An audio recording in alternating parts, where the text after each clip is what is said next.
Olá, boa tarde a todos. Bem-vindos aqui à All-in-One para esta tertúlia BPI sobre inovação empresarial.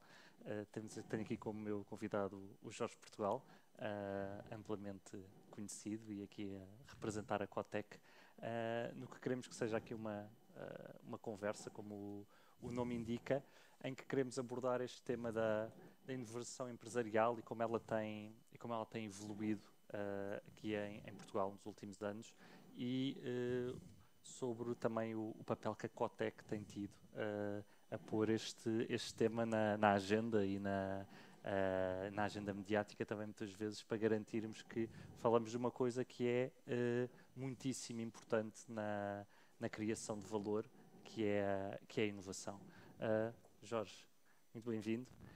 E se calhar valia a pena falarmos, se calhar, começarmos com o papel que a Cotec, também com a ajuda do BPI, uma pequenina ajuda, tem tido na promoção da inovação. Muito bem, muito boa tarde a todos. É um prazer estar aqui neste All-in-One, mais uma vez. Estivemos o ano passado aqui no Prémio PME Inovação, na entrega, e ter aqui algumas caras conhecidas que nos acompanham muitos nas nossas intervenções e felicitar o BPI, porque o nome, digamos, a marca BPI e a marca Cotec estão indissociavelmente ligados, desde a criação. Antes de mais, também felicitar-te a ti, Afonso. Temos seguido a tua carreira enquanto, digamos, a nova geração também dos homens de inovação em Portugal. Agora, com esta recente nomeação para o board do BPI, é também uma renovação que o BPI está a fazer e, portanto, estamos a olhar para o futuro, essencialmente. Quando estamos a falar de inovação, é olhar para o futuro, e esta nossa tertúlia hoje é uma tertúlia para olhar para o futuro. E nessa perspectiva, eu diria que podemos olhar, a Cotec está no seu 21º ano de existência, foi criada em 2003 por inspiração do presidente Jorge Sampaio, ele próprio inspirado pelo Sua Majestade o Rei de Espanha e o presidente Giorgio Napolitano, na altura, exatamente para poder alargar a Portugal aquilo que era esta ideia de colocar a inovação na prioridade nacional dos países da Europa do Sul. E naquela altura, eu diria que o ecossistema, como agora se diz, o ecossistema nacional de inovação era bastante diferente do que é hoje. Desde logo, a questão da investigação e desenvolvimento, portanto, a questão da intensidade tecnológica da economia portuguesa. Naquela altura estamos a falar de 0,3% do PIB. Eu não sei aqui quem é que sabe quanto é que é hoje, mas é um número substancialmente superior. Estamos a falar 1,7% do PIB, portanto, em 20 anos, crescemos bastante. Mais importante de 1,7% do PIB é que 1%, portanto, mais de metade deste valor, é já ideia empresarial. Depois há aí os problemas quando falamos da internacionalização das empresas e como é que este ID está distribuído nas empresas, mas já lá iremos também. Portanto, era uma altura em que, de facto, o ecossistema tinha, em termos de intensidade tecnológica, as exportações de produtos de alto valor acrescentado estavam, portanto, já agora as exportações estavam na ordem dos 20 e tal %. Claramente, depois da crise de 2009, começaram a acelerar, mas também as exportações de produtos de alto valor acrescentado também eram mais baixos. Não se falava do ecossistema empreendedor em Portugal. Lisboa não era um hub de empreendedorismo. Lembro-me, em 2007 veio um primeiro programa com o BTI, um primeiro programa para Portugal de aceleração, em que nós fomos. O Presidente da República, na altura, fez um périplo pelo Silicon Valley, tão histórico, e que trouxe, portanto, começou em Silicon Valley, começou em São Francisco e acabou em Lisboa, numa iniciativa chamada Silicon Valley Comes to Lisbon. E, portanto, em 20 anos tivemos um processo de aceleração, digamos, substancial. Eu diria que, se hoje olhamos para a economia portuguesa, para o ecossistema de inovação, vemos que, de facto, não tem nada a ver. Mas o que é interessante é que, na altura de criação da Cotec, e as razões pelas quais a Cotec foi criada, não foi mais uma associação, para ser mais associação, por acaso é uma associação, mas em Espanha é uma fundação e em Itália é uma fundação. Portanto, não é a questão da associação empresarial, é a questão de haver, digamos, uma intervenção sobre o ecossistema. E, portanto, o que aconteceu desde lá é que, de facto, a razão de criação da Cotec foi a intervenção sobre o ecossistema e as razões pelas quais, naquela altura, se fez o diagnóstico, no qual Dr. Santos Silva, o segundo presidente da Cotec, e outros, digamos, contribuíram para um calhamaço que eu guardo religiosamente, portanto, como histórico de fundador, a motivação em que se dizia de facto que havia problemas, fragilidades na relação entre o sistema académico e as empresas, relação de colaboração das próprias empresas, colaboração tecnológica, investimento em ID, capital humano, internacionalização, digamos, Portanto, estamos a falar de um conjunto, as políticas públicas, que não estavam dirigidas para a inovação, os bancos, que não compreendiam bem a inovação. Eu diria que hoje já compreendem um bocadinho melhor. E, portanto, aquilo que eram os problemas fundamentais do ecossistema de inovação, hoje continuamos a trabalhar neles, só que noutro estágio completamente diferente. Há que dizer também que o resto dos países não ficaram... Portugal, naquela altura, estava muito para trás nos rankings de inovação, já avançou, já recuou e eu diria que hoje está preparado para dar um novo salto do ponto de vista de progresso em termos de competitividade do Sistema Nacional de Inovação. O que é que achas que vai ser esse salto e quem é que... e achas que o vamos conseguir fazer já envolvendo o tecido das chamadas PMEs e já não ser tão liderado pelas grandes empresas, como estavas a intuir há bocadinho? A questão é a seguinte, nós temos que ver aqui fundamentalmente onde é que está o crescimento. E o crescimento está fundamentalmente numa banda entre, portanto, empresas que criam modelos de negócio rentáveis, porque o grande problema é a produtividade da economia portuguesa. E nós estamos sempre a ouvir falar produtividade. Mas o que nós sabemos é que há modelos económicos de baixa produtividade, intrinsecamente, e há outros modelos de alta produtividade. E o que verdadeiramente é importante é nós fazermos crescer estes modelos de alta produtividade. Como é que podemos crescer? Internacionalização. Ir para novos mercados, levar, digamos, aquilo que funciona bem no mercado nacional, no mercado doméstico, poder vender noutros mercados.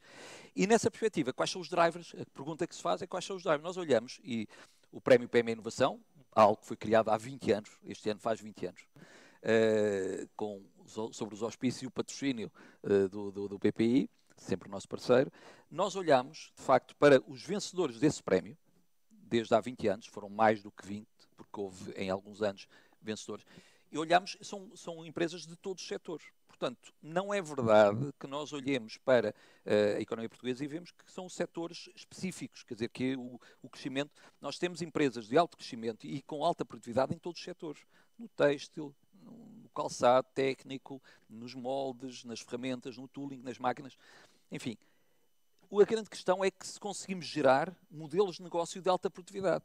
Nós, em muitos destes casos, estes prémios, premiámos empresas que tinham produtividades na ordem de 200 mil euros por trabalhador. Portanto, isso é um modelo de alta produtividade.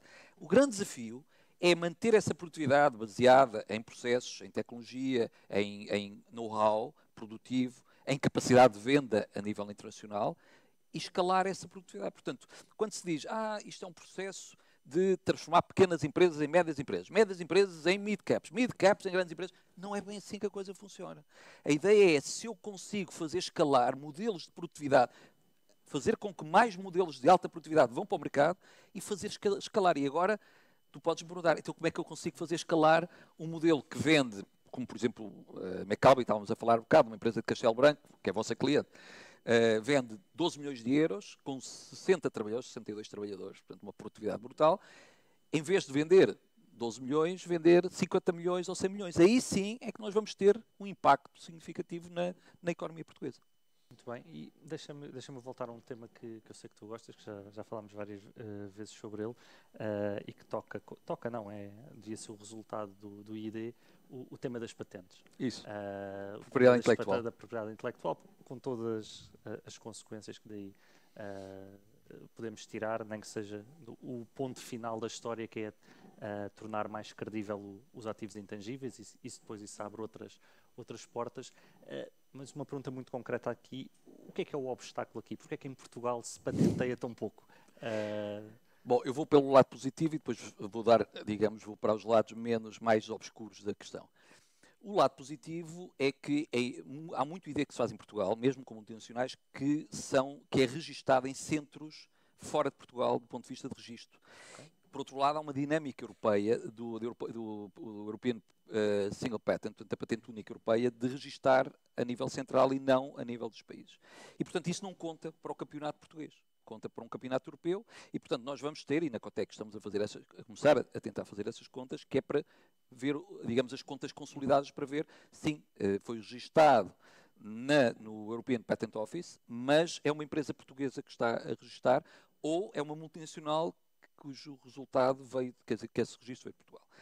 E, portanto, há aqui questões, do ponto de vista administrativo, que fazem com que nem tudo o que é feito em Portugal e que é patenteado seja...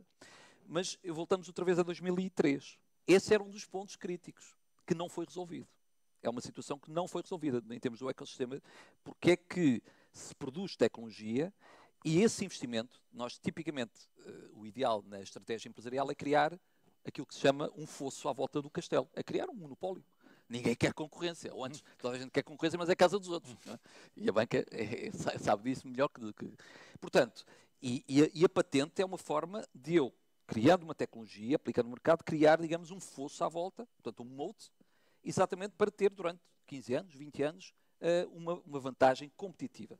Porquê é que as empresas em Portugal e os empresários portugueses não patenteam mais a tecnologia e nós, por qualquer fizemos essas contas, por qualquer indicador, seja por valor em euros de ID, seja por número de trabalhadores dedicados ao ID, seja por valor acrescentado, Portugal está 10, 20 vezes abaixo no número de patentes unitário, por unidade destes valores que os países mais avançados.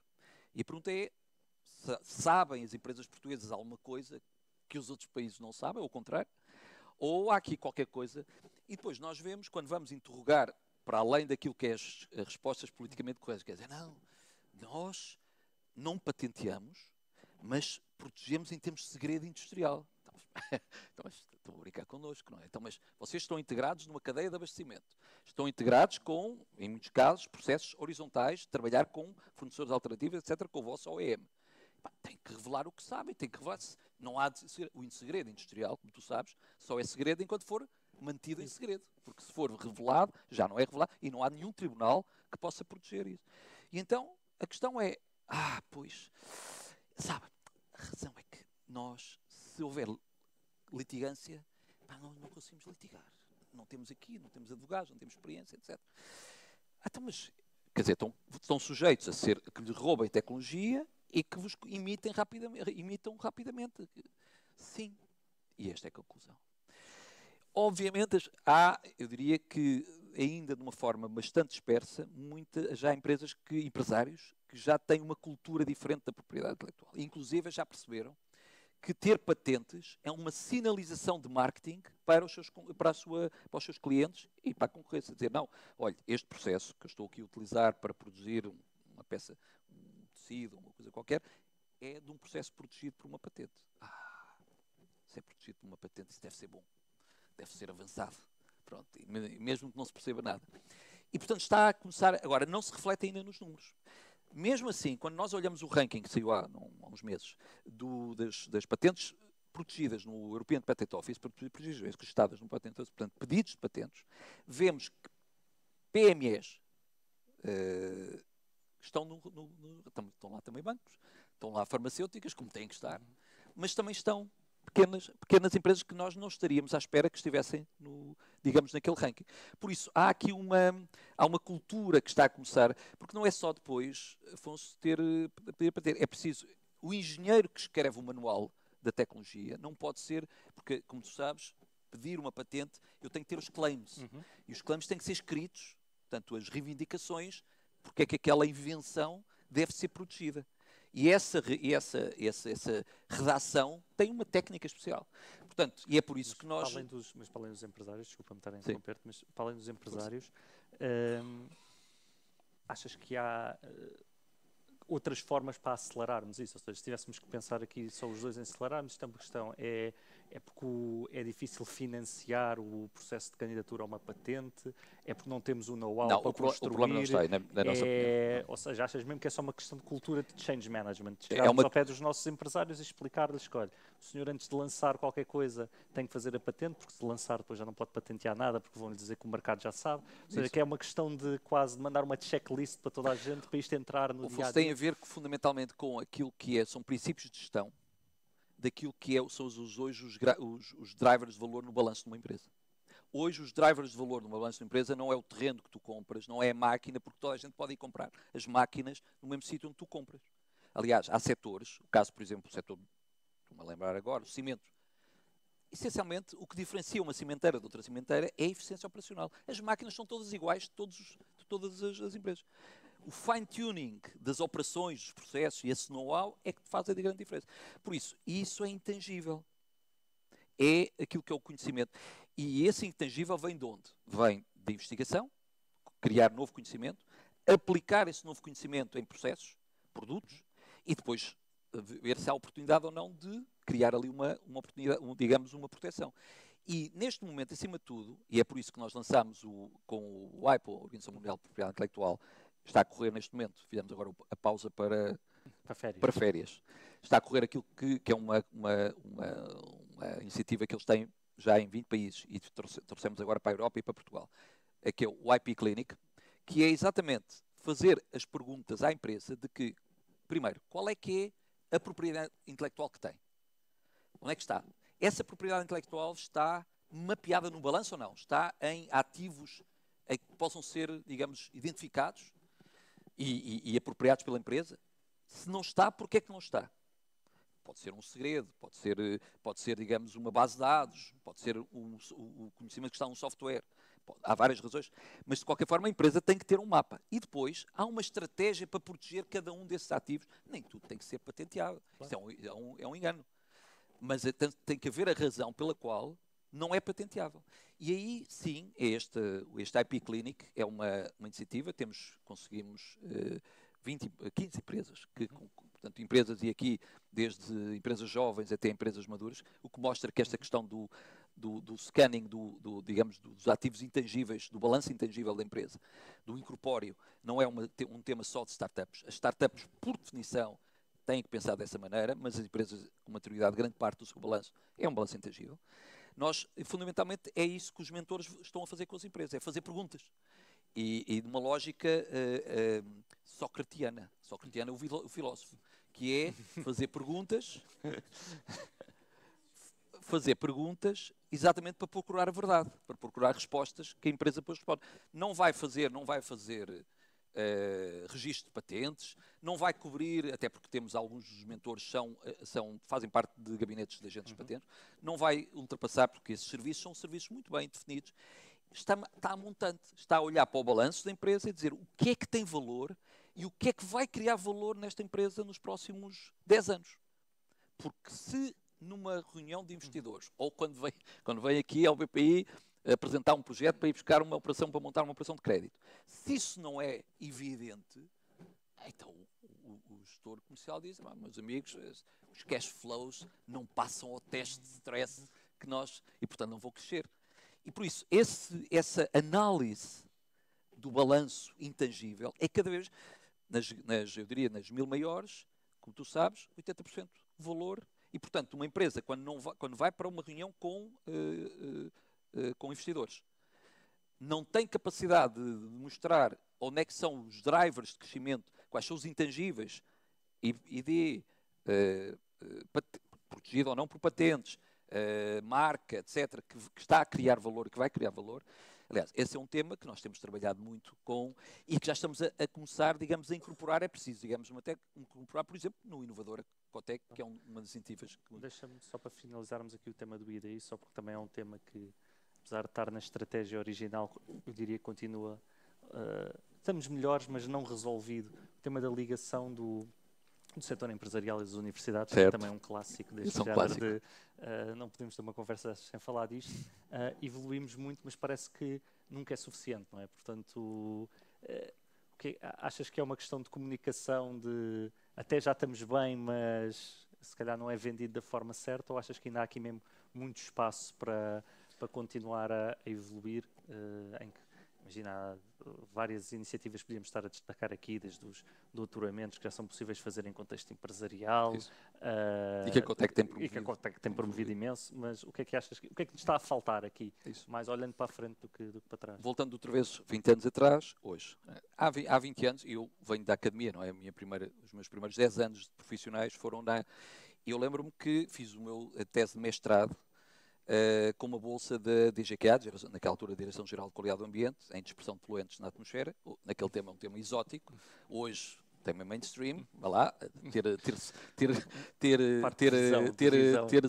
é que se diz, ter razão antes do tempo, é tão mau do que ter razão depois do tempo. Mas pronto, naquela altura, e desenvolvemos naquela altura modelos de dispersão de contaminantes para acesso e passo-impor. O que era uma coisa, portanto, eu tive na prática no doutoramento, do mestrado, depois do doutoramento, fazer duas teses. Uma para responder à bolsa, com modelos práticos, e outra para responder à academia. Portanto, aquilo que era a publicação de papers, etc. Ora, o que é que mudou em 20 anos? Neste caso 30, porque faz quase 30 anos que entreguei a tese, comecei esse projeto. Mudou para muitas empresas, esta ideia de que precisam de conhecimento. Precisam de conhecimento para poder, digamos, avançar no seu modelo de negócio. E agora, com a questão até da sustentabilidade, da eficiência para a sustentabilidade, mais ainda, porque, digamos, a sustentabilidade tem a ver fundamentalmente com capacidade de reinventar processos, produtos, etc., formas de produzir, etc., tudo isso. Mas naquela altura, digamos, essa relação era praticamente quem trabalhava há 30 anos em Portugal, os investigadores que trabalhavam com as empresas, era uma forma menor e quase conspurcada de fazer ciência. Portanto, é uma ciência menor. Aliás, já houve programas de doutoramento em ambiente empresarial que morreram porque eram considerados programas de doutoramento menores. Ora, nos últimos 3 anos as coisas têm vindo a evoluir, 3, 4 anos têm vindo a evoluir com uma atitude diferente, principalmente porque tem havido muitos casos, ou alguns casos de sucesso, de colaboração entre empresas e áreas de departamentos de investigação, onde é possível que os investigadores encontrem nas empresas e nos problemas práticos, problemas de investigação e científicos, com valor científico, como se fosse num laboratório. Portanto, alguns investigadores, começam a ver na relação com as empresas uma oportunidade não só de financiamento, mas também para encontrar problemas de investigação muito interessantes e publicáveis. E isso está a mudar. Agora, se tu me perguntas qual é que é o balanço entre as duas, eu diria que há ainda uma grande massa de investigadores que dizem não. A liberdade da ideia de investigação não pode ser contaminada porque essa coisa de subsídio à investigação, à ideia empresarial, isso é política económica, não é política científica. Portanto, separam a política científica da política económica. E há investigadores que dizem, não, trabalhar com as empresas hoje é uma grande oportunidade para eu descobrir novos problemas relevantes que possam ser publicados, ter aqui alunos, ter financiamento, etc. Há aqui uma nota muito importante, e é isso que nós temos descoberto nestes últimos 2 anos que temos vindo a promover os doutoramentos com a academia, que é, não é possível ter a investigação e o chão de fábrica separados. Por isso é que hoje a ligação entre o design, a investigação, etc., e a produção tem que estar umbilical. Portanto, se o investigador recebe o desafio e dizer, agora preciso aqui de um processo novo para ultrapassar aqui a parte química deste processo e de que o reator não está a misturar bem, não sei o quê. Vai lá para casa estudar o problema e volta daqui a 1 ano, isso não funciona. O investigador tem que estar no chão de fábrica, a contactar com o processo, etc. Tem que haver uma intimidade, que muitas vezes é não linear, não é? Para poder resolver o problema. E, portanto, talvez essa a grande novidade, é que o I e o D têm que estar, de facto, umbilicalmente e, eu diria, em termos de proximidade. E é essa proximidade que começamos a ver na academia. E se tu fores ao nosso D100 que é a nossa plataforma, que, na prática, o que é que nós aquilo que queremos é sinalizar para o mercado dos investigadores, para o mercado dos alunos, para o mercado dos doutorados, que há bons projetos de investigação e boas ideias para investigação nas empresas. Então, e para também não parecer que eu estou aqui a fugir a perguntas difíceis, nós já colaboramos convosco em muitas áreas, seja de mais de awareness, em que tratamos de prémios, seja mais na parte de estatutos, como é inovador, em que ajudamos a que as empresas se interessem e queiram a certificação, explicando a importância. E só recuperando aqui uma coisa que eu ouvi há uns anos e que sempre e ficou-me na cabeça, que o nosso trabalho nos bancos acaba por ser financiar pessoas mais criativas e com mais talento do que nós. E é verdade, então no setor empresarial é muitíssimo verdade, estamos a apoiar o crescimento de empresas e de pessoas e de empresários que ousaram fazer coisas diferentes e mais do que o nosso trabalho, que também não é assim tão difícil na realidade, sem desprezo aqui por todos os meus colegas que aqui estão, eu incluído, não é? E o que é que achas que falta do nosso lado? Ou seja, quando falamos aqui da economia da inovação, e aqui em muito concreto no caso português e conhecendo todas as deficiências que existem ao nível seja de capital de risco, seja de angariação de capital, mas onde é que tu achas que os bancos poderiam fazer diferente? Isto também vens deste setor e agora passados este tempo todo numa Cotec, onde é que estamos a falhar? Há aqui alguma coisa... Ou estamos a fazer tudo bem, também se tivermos. Eu passo já para a próxima pergunta. Há que elogiar também. Mas o que é que achas que está aqui em falta? Afonso, o que nós sentimos, para já, há uma especificidade da economia portuguesa, que é o financiamento empresarial, o financiamento da economia está, em grande medida, assente nos bancos. Não tem outros mecanismos como tem outras economias. E isso confere, por um lado, uma responsabilidade especial à banca, enfim, gostaríamos que fosse de outra maneira, mas é como, olha, como termos muitas pequenas empresas, não é? E que é assim que as coisas são. Portanto, esse é um aspecto. Mas, por outro lado, confere, digamos, a banca, formalmente, canaliza poupanças para projetos de valor que criam valor acrescentado. E esse é que é talvez o grande desafio hoje, qual é que é a bitola de produtividade e do valor acrescentado. Porque se a banca continuar a financiar apenas a compra de máquinas para fazer mais rapidamente o que já se faz, não está a contribuir para aumentar a produtividade da economia. Está simplesmente a manter o status quo. Mais rápido, mais eficiente, mas, portanto, eu diria que o grande desafio da banca é ter, e sabemos perfeitamente, não se pode substituir, até pela lógica, digamos, daquilo que é o modelo de negócio. Substituir a ferramentas como o capital de risco, ou como o shadow bank, outro tipo de ferramentas. Portanto, há um risco, mas hoje a banca tem disponíveis ferramentas e muito na ligação com instrumentos de política pública, ferramentas que permitem ter um apetite de risco maior e que permite entrar em projetos, digamos, de maior risco, mas também com maior produtividade.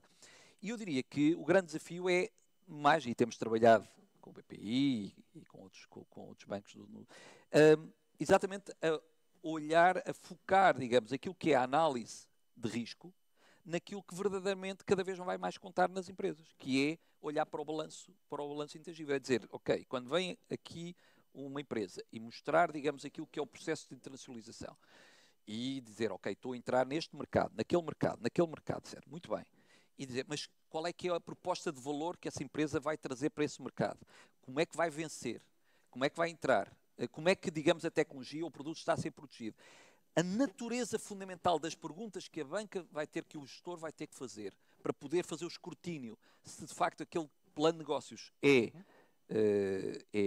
viável, é de uma natureza diferente do que era há 20 anos atrás. Isso vem também da evolução da própria E o que nós sentimos é, fundamentalmente, e temos já tido interações com as equipas comerciais, é que há, obviamente, como tudo na vida, há uma inércia natural de remetermos para aquilo que é para a análise passada, não uma visão futura. Portanto, aquilo que a empresa já fazia isto, agora vai continuar a fazer, vai fazer mais, vai fazer com mais capacidade, vai vender para mais mercados. Mas a pergunta que nós fazemos, entre outras, para desafiar as pessoas e para pô-las a pensar de outra maneira, é, bom, mas então, peraí, esta empresa vai entrar neste mercado, tem uma tecnologia, não a protegeu, não tem uma patente. Então, mas quanto tempo é que ela vai aguentar as margens? Eu dou o exemplo, falámos há bocado da McAlby. McAlby faz máquinas para cabelagem automóvel. E dizia-me o Chief Executive, dizer assim, sabe, nós quando temos uma grande encomenda para um grande cliente, eles compram, fazemos o preço, mas se queremos alargar para outra empresa, para outra fábrica, eles pedem logo um desconto. Então o que é que nós fazemos? Pintamos as máquinas com uma tinta diferente, metemos uns rótulos e já é um modelo diferente, já é um upgrade e já conseguimos sustentar. E eu diria que essa é a melhor maneira de nós podermos definir o que é o fator. É evidente, não é só inovação, não é isto. Inovação é um bocadinho mais do que isso. E quando estamos a falar de finança descentralizada e outras coisas, mas eu diria que a questão no dia-a-dia é quase um mecanismo para aguentar as margens quando há, digamos, um conjunto de fatores de erosão instantâneos nas margens. Portanto, e quando um comercial está a analisar, digamos, sim senhor, os chamados hockey sticks, mas espera aí, como é que... Tem que fazer perguntas deste tipo, porque senão é pensamento mágico. Claro, como é que se costuma dizer, não é? O Excel aceita tudo. E, portanto, da mesma maneira que, digamos, os agentes na área do capital de risco, eu diria que o comercial no banco vai ter que ter essa atitude de poder escrutinar, digamos, como é que aquela equipa, por exemplo, é uma das coisas que nós fazemos no PME Inovação. Sim, senhor, o CEO, sim, senhor, vamos entrar neste mercado e naquele e com esta tecnologia, desenvolvemos. Então, e a equipa? Fala-me lá da equipa um bocadinho. Agora vamos falar um bocadinho da equipa. E como é que vai reter as pessoas, os engenheiros que vão ser precisos? Vocês não têm este know-how aqui. Não temos. Então como é que vão trazê-lo para dentro? Vamos trabalhar com uma universidade. Qual a universidade? Ainda não pensámos. Então, é esta lógica que nós... De escrutínio, mas um escrutínio material no sentido de perceber efetivamente que... Sim, esta transição que tens estado aqui a descrever de sermos uma economia mais de inovação vai ter consequências e obviamente vai ter consequências no setor bancário, não é? Na forma como analisas as empresas e o que é que são estas empresas e todas as consequências que daí advêm. Eu tinha só mais duas perguntas, depois já abro aqui para questões que a nossa audiência tenha. A primeira que tenho é... penúltima que eu também posso ter uma pergunta para ti. Então pronto, eu faço uma e depois tu fazes uma pergunta para finalizarmos, que é quão bem sucedido é que achas que temos sido na agenda mediática, quem tem responsabilidades nestas áreas mais de falar sobre inovação, de descolar o tema da inovação de startups e empresas tecnológicas, porque o tema é muito maior do que esse. Mas eu não sei se essa ideia já passou inteiramente. Eu acho que essa é uma pergunta muito lúcida. Muito lúcida. Eu acho que estamos a falar do BPI, sim, em geral. Ok, concretamente. Não, eu acho que o BPI fez uma aposta. E nós participamos nessa aposta e vemos o prémio Empreendedores 21 e outros, portanto, que era nas startups. E, portanto, está-se a posicionar e é uma estratégia de marketing como outra qualquer. Trabalhando em fatores de inovação, que tipicamente inovação tecnológica. Agora, é como tu dizes, a inovação, digamos, para chegar a este tipo de tecnologia, para chegar à mainstream, demora algum tempo. Portanto, eu diria que não faz nada mal, se tivesse que dar consultoria ao BPI nesta matéria, não faz nada mal que haja um posicionamento, não é? Ok? A economia e a produtividade da economia vai passar pelo digital, pelo Web3, pelo DeFi, uma série de coisas que vão trabalhar, que vão estar, digamos, organicamente integradas naquilo que é os modelos de negócio, pela sustentabilidade. Outra coisa, já agora, uma coisa aqui importante, estamos a falar de sustentabilidade. O BPI posicionou-se muito pela sustentabilidade. Quem é que vai trabalhar, quem é que vai dar o impulso à sustentabilidade? Não é o reporting. O reporting é apenas um instrumento. O que vai é a inovação, é o ID, portanto, por essa via. Portanto, startups, sustentabilidade, eu acho que são um casamento interessante. Portanto, pode ser explorado. Se está completamente ainda explorado, eu diria que nunca está. E pode ser feito esse reforço. Mas eu diria que poderíamos ir por aí. Porque há uma ideia de que a sustentabilidade é um pensamento mágico. Outro pensamento mágico vai acontecer por a obra do Espírito Santo. Não é verdade. E muitas empresas que hoje têm modelos de negócios estáveis vão ter que ir buscar novas tecnologias para poder melhorar a sua temperatura de queima em fornos, para poder melhorar a sua utilização de materiais reciclados, para poder desenvolver produtos com melhor comportamento no ciclo de vida e tudo isso. Portanto, dito isto, eu acho que esses dois posicionamentos são bons posicionamentos. tem que haver também uma declinação, uma oferta e um trabalho para o resto. Agora, com um posicionamento de comunicação, não parece que não esteja mal. E a tua pergunta, antes de eu abrir aqui, ver se alguém tem uma questão para Não, é um bocadinho aquilo como é que tu agora fazes parte agora da nova geração, digamos, dos boards. Tipicamente, a ideia da banca tem sempre uns boards bastante conservadores e, portanto, a tua... que a idade não é proxy para a assunção de risco. É verdade, é verdade, é verdade. Como dizia o 007, não é? Não, nem a juventude é sinónimo de inovação, nem a maturidade é sinónimo de eficiência. Dito isto, como é que tu, que vieste da área do empreendedorismo, neste caso, financiamento, tens também uma dimensão académica forte, do ponto de vista de compreender os conceitos, não é? E agora já estás, digamos, com 2 anos, lançaste para a piscina da banca incumbente. Como é que tu vês os desafios num momento quando nós vemos por todo lado, digamos, challengers ao setor tradicional, a comer uma dentadinha aqui, uma dentadinha acolá. Eu todos os dias vejo, digamos, dentadinhas aqui ao negócio tradicional. Já agora, como sabes, tive 16 anos na banca também. Não, acho que... falando aqui da parte das ameaças à banca, é um discurso que já existe há muitos anos. Eu estou confortável, antes estava do outro lado. O que é que eu acho que é importante perceber? Eu acho que isto é alargável a todas as indústrias na realidade, que é e que se enquadra muito bem aqui neste tema de inovação empresarial. Cada um tem as suas vantagens competitivas, não é? Portanto,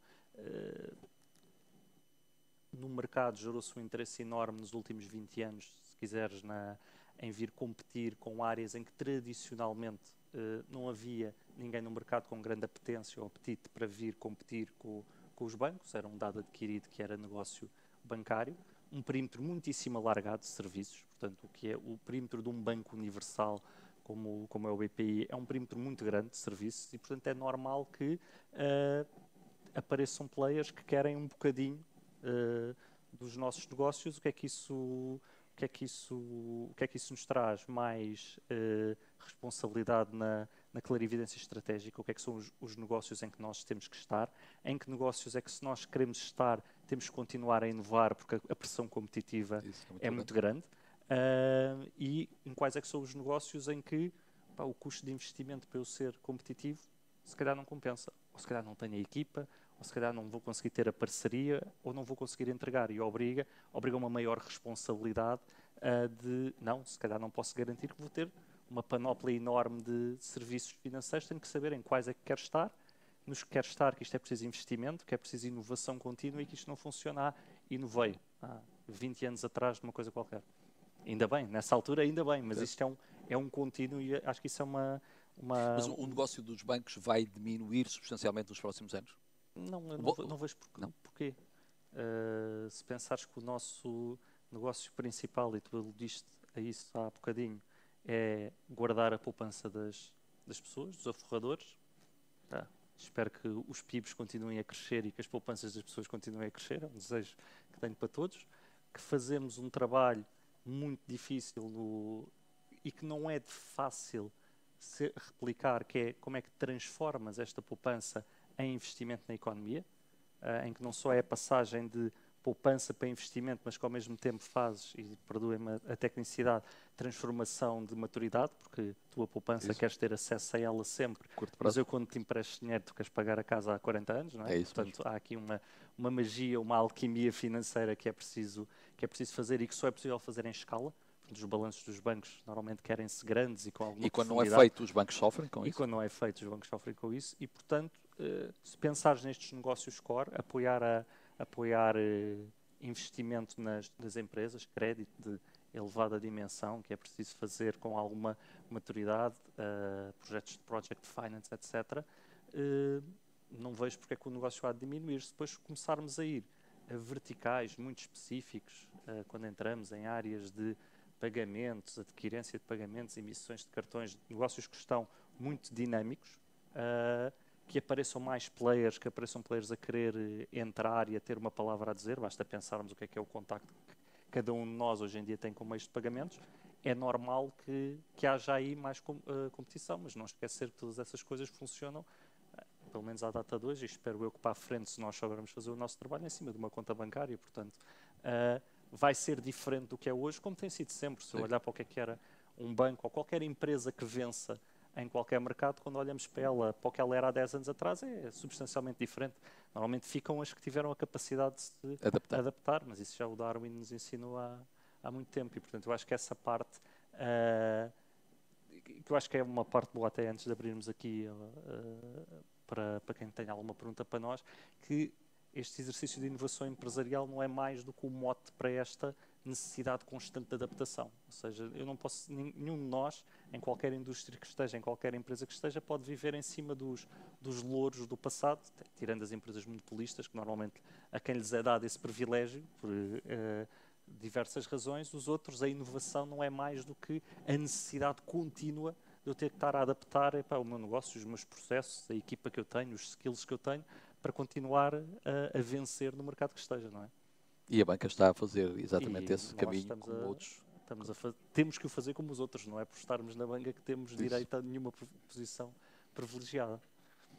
E pronto, ainda temos aqui 9 minutos certos. Aproveitava aqui para abrir, não sei se alguém tem alguma questão para fazer, ou a mim ou ao Jorge, estejam à vontade. Bom, antes, enquanto há digamos aqui alguns corajosos fazer alguma pergunta, só dar esta noção de que de facto nós estamos, há muita gente que olha para Portugal e para a Europa de uma forma negativa, ou pessimista. Não tão negativa. Nós estamos razoavelmente, digamos, lucidamente otimistas, no sentido em que nós estamos a entramos, e Portugal em particular, no século XXI, muito mais bem capacitados para competirmos naquilo que são os fatores de competitividade do século XXI do que Portugal entrou no século XX. Não estás preocupado com a ideia de que nos Estados Unidos se inventa, que na Europa se regula e na China... É essa lenga-lenga, é verdade. Mas há uma coisa muito importante. A Europa tem um mercado de 500 milhões de consumidores bastante sofisticado. Tem, efetivamente, um mercado regulado no sentido de um mercado interno que funciona, que tem muitas barreiras, sabemos tudo isso, muito trabalho para fazer sempre, mas que razoavelmente funciona.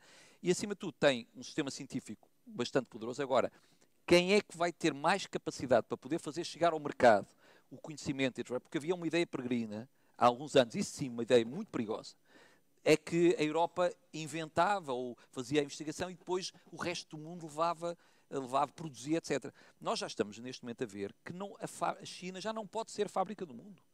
A produção tem que vir para novamente a Europa. Mas é mais caro produzir em Portugal. Não é, nem necessariamente é verdade, depende do modelo. Depende do modelo e depende do valor acrescentado que nós estamos a construir sobre o produto. Claro. Portanto, essa noção da redefinição estratégica ou geopolítica do modelo de negócio é um aspecto muito importante e que vai, obviamente, e há a questão aqui da sustentabilidade, que ainda estamos longe de perceber, só agora é que começou esta questão das implicações do ponto de vista do modelo de negócio, da regulação e da sustentabilidade. Não é? Pergunta é mesmo sobre sustentabilidade, isto parece uma dica. O meu nome é Ricardo Jorge, trabalho no Santander, no Banco Santander. E parabéns por estar aqui. Muito obrigado. Só mostra que, de facto, que a inovação, o ecossistema é, de facto, isso, é ligar todos os atores. Obrigado. A transição climática vai necessitar de centenas de bilhões de euros de investimento na Europa nos próximos anos, não é? Como é que a Cotec vê isso e como é que vê o papel, generalmente, do Banco de Fomento em ser um catalisador para conseguir pôr recursos por trás destes projetos que têm muito de investimento em ativos fixos, mas também têm, sobretudo, em scale-up de tecnologias que já existem? Certo, uma boa pergunta.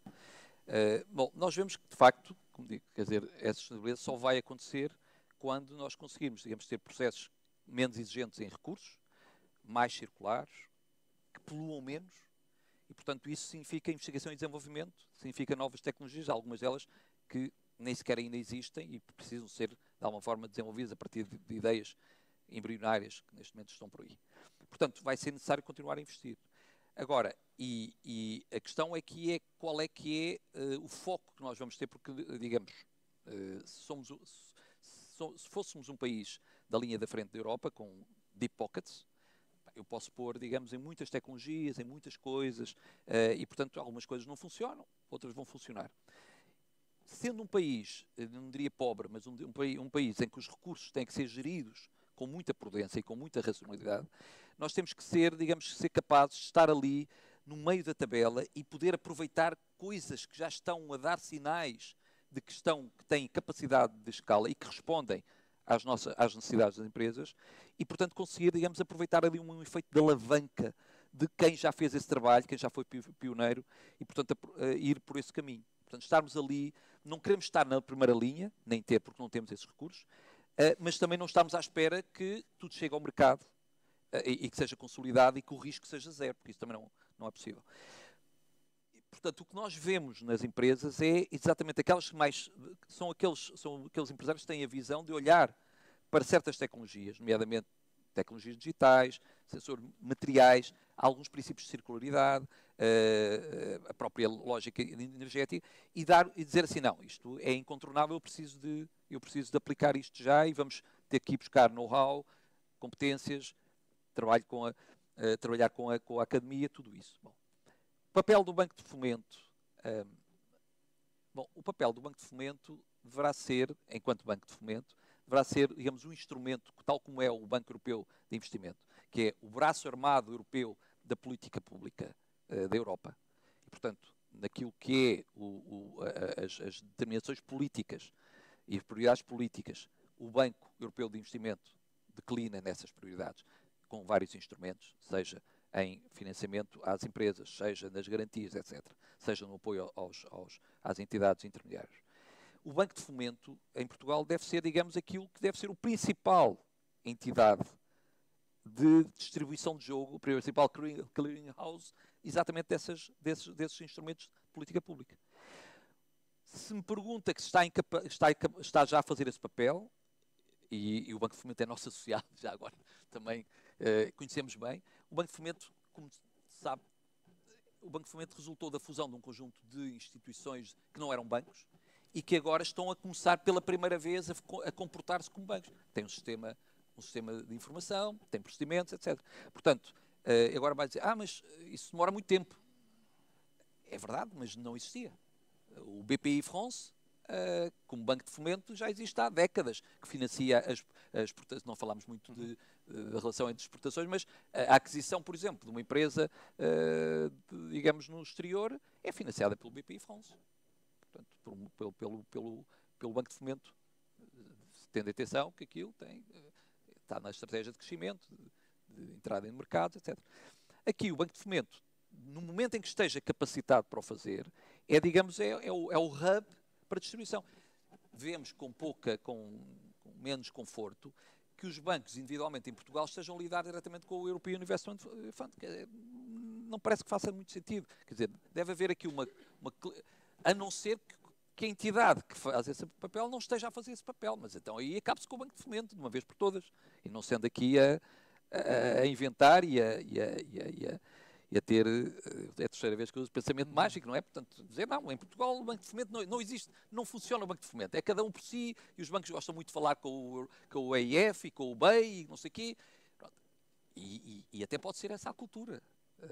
Eu não acredito nessa cultura. Acho que num país de recursos limitados e onde toda a gente se conhece, haver uma entidade que fala com a entidade central. Agora, essa entidade não pode cobrar uma comissão, receber uma coisa, quando em França, falámos do BPI France, 0,4 comissão de garantia da garantia financeira, e em Portugal é cobrado 2%. Isso é o Banco de Fomento a subsidiar-se à conta dos empresários, não pode ser. E, portanto, já falámos disso à Ana Carvalho, e já falámos disso, não pode ser, quer dizer, política pública é isso. É eu poder, digamos, usar o dinheiro dos contribuintes para ter efeitos multiplicadores. Portanto, eu diria que temos que, enfim, não temos muito tempo ainda, mas temos que ter em conta que houve um caminho aqui para o Banco de Fomento criar as suas armas. Está a começar a haver algum trabalho já. E é sempre melhor que haja uma organização, eu sei que nós não, do setor, e usar o Banco de Fomento como do que estar o Banco de Fomento a falar com o Fundo Europeu de Investimento com 6 bancos ou 7 bancos, todos. Okay. Esse é um bocadinho. Se vamos lá chegar ou não, nós, Cotec, acreditamos profundamente na colaboração, não é? Aliás, Cotec significa isso, colaboração tecnológica, é a ideia fundamental. Claro que agora há colaboração por muitas coisas, mas colaboração tecnológica foi a ideia fundadora. E, portanto, acreditamos que a colaboração é aquilo que, o Afonso já falou do Darwin, há, digamos, a ideia, digamos, da espécie era o que se adaptavam. Mas porquê é que se adaptavam? Porque colaboravam. As espécies que se adaptam são as espécies que colaboram mais. E, portanto, neste ambiente altamente competitivo, altamente de alta velocidade, onde fazer hoje é diferente de fazer hoje bem, é evidente que a colaboração e ter aqui um hub de política pública, que é um braço armado da política pública e da política pública do Ministério da Economia, faz todo sentido. Agora, tem que estar a funcionar. Bem, temos ali, ainda temos tempo para mais uma última pergunta antes de... Ok, obrigada. Relativamente a um ponto que falou ao início, e relativamente às patentes, referiu que as pequenas e médias empresas têm um número reduzido de patentes porque derivado dos custos apresenta uma patente e referiu nomeadamente que às vezes justificam com o facto de não terem fundos para suportar a litigação e não têm estrutura interna para o fazer. Isso já se fala, penso eu, há muitos anos, que tem a ver com o nosso problema de massa crítica. Não é? A minha questão é, sendo um problema que está identificado há tantos anos e existindo a Cotec, em que medida é que poderiam ser implementados apoios, e não sei em que formato, eventualmente, uns serviços partilhados, comuns às pequenas e médias empresas, onde se pudesse socorrer e soubessem que existem ali os suppliers com serviços que vão de encontro às suas necessidades, mas também com cobrança de FIIs que sejam adequados à sua dimensão. E em que medida é que a Cotec poderia ter algum papel na montagem de uma coisa deste género? Não sei se faz sentido, se não, eventualmente não. Faz todo sentido, e tanto é que estamos a fazê-lo já numa nova fase, porque a Cotec há praticamente 10 anos, este tema das patentes não é um tema novo, e da propriedade intelectual não é um tema novo. Se for consultar, digamos, o nosso site e for à procura, vê lá que há 10 anos lançámos um manual sobre valorização de propriedade intelectual e de proteção de propriedade intelectual. Portanto, isto não é um tema novo, não é um tema, é um tema recorrente, e que tem a ver fundamentalmente, e que houve eu diria que houve algumas iniciativas de apoio às empresas. Não foram muitas, nomeadamente a nível dos custos de registro. O grande problema é que uma patente, ou um portfólio de patentes, pode ser muito caro, porque eu tenho depende, obviamente, o valor da patente depende de quantos mercados em que está, e quantos mais mercados tiver, maior é o custo, digamos, da sua sustentação. E, portanto, as empresas, esse é um ponto, que é, ok, eu tenho que tirar proveitos das patentes. Portanto, tem a ver fundamentalmente que a pergunta não é se eu tiro proveito, é se o ativo subjacente, que é o produto ou o processo que eu desenvolvi, se está a gerar receitas para pagar esses custos. Esse é que é o tema. Porque o grande problema que tem que fazer, a grande questão que tem que fazer às empresas, não é se têm patentes ou não. E é isso que nós queremos fazer cada vez mais. É quanto é a receita que estão a tirar da sua propriedade intelectual. E, por exemplo, no caso por uma coisa que não é patente, mas é também um elemento, é um ativo de propriedade intelectual, que são as marcas. É fácil, relativamente, medir qual é que é o valor de uma marca para uma empresa, que é quanto é que vale este produto se tiver a marca da empresa, quanto é que vale o produto se não tiver a marca. E isso imediatamente se vê, portanto, não há problema nenhum em continuar a proteger a marca e sustentar tudo isso, porque há ali uma receita. No caso das patentes, na prática, o raciocínio é inverso. É eu usar esse custo para impedir que alguém faça a mesma coisa que eu estou a fazer, ou use aquela tecnologia. Hoje, o problema, isso, digamos, é questão histórica. E, portanto, tem a ver muito com esta ideia das empresas de que a componente intangível do seu balanço não era o essencial da criação de valor. Cada vez mais essa ideia está, digamos, a ser, para muitas empresas, e mesmo empresas industriais, quando nós fazemos a pergunta onde é que está o essencial do valor da empresa, do valor da empresa significa os cash flows futuros da empresa, certo? É o que se ensina aos alunos no primeiro ano, os cash flows futuros descontados à taxa de custo de capital, esse valor está cada vez mais, a resposta é, mesmo em empresas industriais, no intangível da empresa, no know-how que a empresa tem, no ID que tem, nos projetos e naquilo que está protegido. A questão das patentes é dizer assim, bom, se isto não tem alguma forma de proteção, não tem que ser só patentes, que já falámos dos segredos industriais, outras coisas, se não tem alguma forma de proteção, digamos, a solidez desses cash flows, o risco sobre esses cash flows é muito maior. As patentes, esse é que é o tema. Portanto, na prática, o que eu estou a fazer é, estou a balancear o custo da patente não é mais do que o custo que eu tenho, certo? Sobre um risco de que aquela tecnologia seja apropriada por terceiros. Mas aquela tecnologia tem que estar subjacente a um cash flow da empresa. E é isso que os empresários hoje começam a ter noção.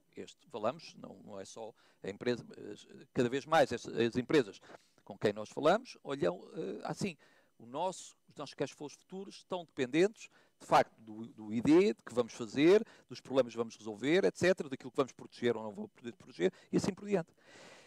Neste novo ambiente, e já agora, há outra coisa, mesmo as empresas que não protegem tecnologia nenhuma, podem, e a propósito da história da litigância, podem sofrer litigância por aquelas que têm espaços tecnológicos protegidos e mandam uma cartinha, basta só mandar uma cartinha num advogado e dizer, olha, os senhores que estão a utilizar, digamos, essa tecnologia de 5G derivados, eu estou a falar de 5G porque estou a falar que são as tecnologias especiais europeias, 5G, os senhores estão a violar a minha patente.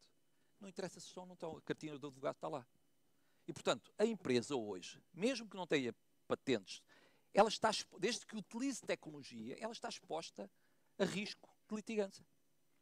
Agora pergunta-me, como é que esse risco pode reduzir-se? Há mecanismos, há empresas internacionais que fazem seguros, até que no momento em que recebe a cartinha do advogado, imediatamente pode contratar um advogado para responder, etc. E, portanto, existem esses seguros de propriedade intelectual, que as empresas, ainda, mesmo grandes empresas, conhecem pouco e utilizam pouco. Mas isto só para lhe dar este histórico de que, primeiro, há um processo cultural e de gestão que tem a ver muito com a forma como percepciona o valor da empresa, o valor futuro da empresa. E isso está a mudar neste momento. E por isso é que os empresários também estão a começar também a olhar mais para as patentes, não só por questões de marketing, mas por questões, de facto, de proteção dos seus cash flows. E, portanto, daquilo que é o valor futuro da empresa. Sobre nós, bom, como lhe digo, a nossa percepção é que, do ponto de vista de política pública, a propriedade intelectual é o parente pobre. Tem sido. Aliás, não é sintomático. Onde é que o INPI está localizado? O Instituto Nacional de Patentes Industrial. E, portanto, marcas, patentes, modelos de utilidade, registro. Onde é que está localizado? Embaixo do governo. Qual é a tutela? Quem é que consegue? E seria a economia em condições normais? Não, é exatamente a justiça. Portanto, há aqui qualquer coisa que nós temos vindo, exatamente com o Ministério da Economia e com o próprio INPI, a trabalhar nesse sentido. É preciso muito maior proximidade. O tema da propriedade intelectual é um tema da economia, é um tema de proteção, não é um tema, quer dizer, também é um tema de justiça, jurídica, etc. Mas é um tema essencialmente da economia.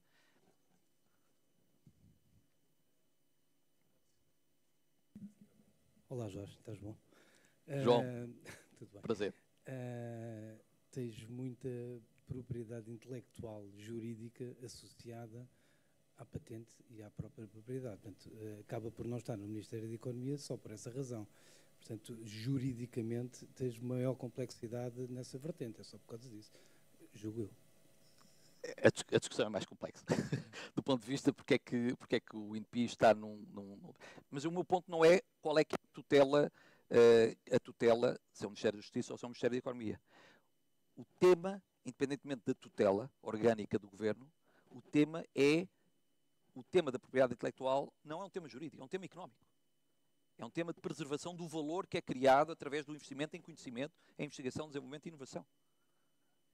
E que em setores específicos, como o caso da farmacêutica, não é preciso ir mais já, é crítico, mas noutros temas, no setor das telecomunicações, como tu sabes, é um tema cada vez mais crítico.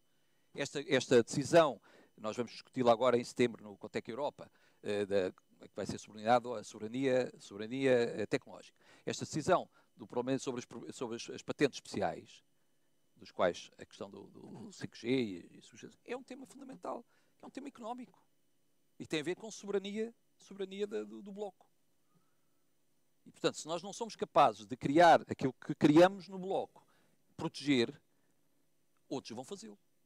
E vão entrar, e portanto nós sabemos, olhamos para os números de litigância dos patent trolls e não sei o quê, são empresas que compram grupos de patentes e portanto entram só na lógica de litigância, isso existe. Portanto, é um tema económico que está a ser, digamos que é gerido pelo Ministério da Justiça ou o Ministério da Economia. Isso para mim não é propriamente o do coisa. O que é importante é que haver uma política. Portugal, há muitos países que têm planos nacionais de propriedade intelectual, estratégias. Portugal não tem. Um registro de patente é um trabalho hoje basicamente jurídico. Administrativo. Eu tenho tudo patenteado, portanto posso falar com propriedade, tanto da empresa, como pessoal, como profissional e como desportivo, inclusive. E é tudo um trabalho da área consubstanciada em sociedades de advogados, basicamente. Mas que tem três dimensões. A dimensão jurídica, como é evidente, os claims jurídicos, a dimensão tecnológica e a dimensão financeira. Sem dúvida alguma. Portanto, estas três dimensões têm que estar financeira e económica. Estas três dimensões têm que estar convergentes. E é isso que torna, digamos, esta noção, digamos, da propriedade intelectual um tema muito complexo, porque tem que ter estas três dimensões convergentes. Nós temos associados que são gabinetes de propriedade intelectual, é que nós estamos permanentemente a fazer essa pedagogia. Vocês têm que estar mais próximos também da parte tecnológica, e eles têm, obviamente, os seus consultores tecnológicos, etc., e da parte financeira, porque aqui voltamos outra vez à questão dos bancos. Claro. Uma das coisas que é fundamental e nós sabemos, os estudos mostram isso, que uma empresa que pode oferecer a componente intangível do seu balanço para o financiamento pode aumentar até 20% do seu portfólio de crédito, os bancos. Agora, a questão é como é que, digamos, esses ativos intangíveis estão imobilizados, para que estes senhores cheguem lá e dizem, sim senhor, vamos aceitar isto como colateral. Sabes o que é que os bancos dizem quando eu chego lá ao gestor de risco? Não é o comercial. O comercial normalmente é coisa. Mas o gestor de risco. Ele diz, não, senhor engenheiro, propriedade intelectual é quanto você quiser.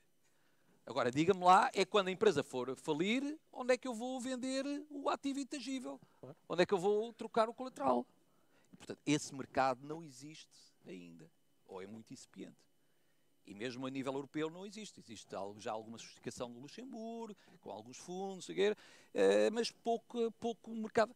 Já, tanto vês que, por exemplo, na Coreia do Sul, Singapura, existe um mercado, já muito por política pública, de garantias de colateral para que haja eficiência de que os bancos possam usar o intangível e depois dizer, isto a empresa foi para o coisa, mas há aqui uma garantia que permite que o banco esteja confortável com a... Portanto, é por isso que não é um tema só, não é um tema jurídico. Vai ser com esse... Claro que isto tinha que acabar com tudo para os bancos, não é? Temos que ser melhores a tratar os intangíveis e a criar depois um mercado secundário para os mesmos. Exatamente. Vai ser com essa nota, com um pedido para os bancos que vamos terminar. Queria primeiro agradecer-te a ti aqui a disponibilidade. É um prazer. Como sempre, muito interessante falar sobre este tema e agradecer aqui a todos os que dedicaram aqui uma parte da sua muito boa sorte agora para o teu mandato também. Muito obrigado. Para virem assistir à nossa conversa. Muito obrigado a todos e até uma próxima.